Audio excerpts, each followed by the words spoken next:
बिचा मटियारी में मकसूद मेमण ऐं अरशाद अतारी मेमण पारां महफ़िल ज़िक्र मुस्तफ़ा सल्लल्लाहु अलैहि वसल्लम जो शानदार अहतमाम कयो वियो।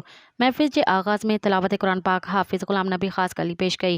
जिड़त महफ़िल ज़िक्र मुस्तफ़ा सल्लल्लाहु अलैहि वसल्लम में मुल्क जे मशहूर आलिम दीन मौलाना मुफ्ती नवीद हुसैन फ़रीदी पंहिंजे नूरानी ख़िताब करे हज़रत मोहम्मद मुस्तफ़ा जी ज़िंदगी ते रोशनी विधी ऐं महफ़िल में सिंध जे मशहूर नात ख़्वान मोहम्मद इलियास रहमानी अक़ीदत जा गुल निछावर करे महफ़िल के चार चंड लगाए महफ़िल में वेठल सवें आशिकाने रसूल के जुमाए छॾियो।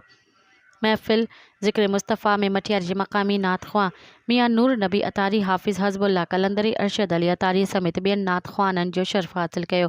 जिड़त महफ़िल में कंपेयरिंग जा फ़राइज़ अब्दुल रज़ाक़ मेमण पिणु पेश किया। आख़िर में सलवात सलाम खां पोइ हाजी मोहम्मद साले मेमण ऐं अमजद अली मेमण जे इसाले सवाब लाइ दुआऊं पिणु घुरी वयूं। मज़ीद ख़बरनि ऐं तफ़सीलात लाइ विज़िट कयो असांजी वेबसाइट www.awamiNewsHD.com ऐं ॾिसंदा रहो अवामी न्यूज़ HD।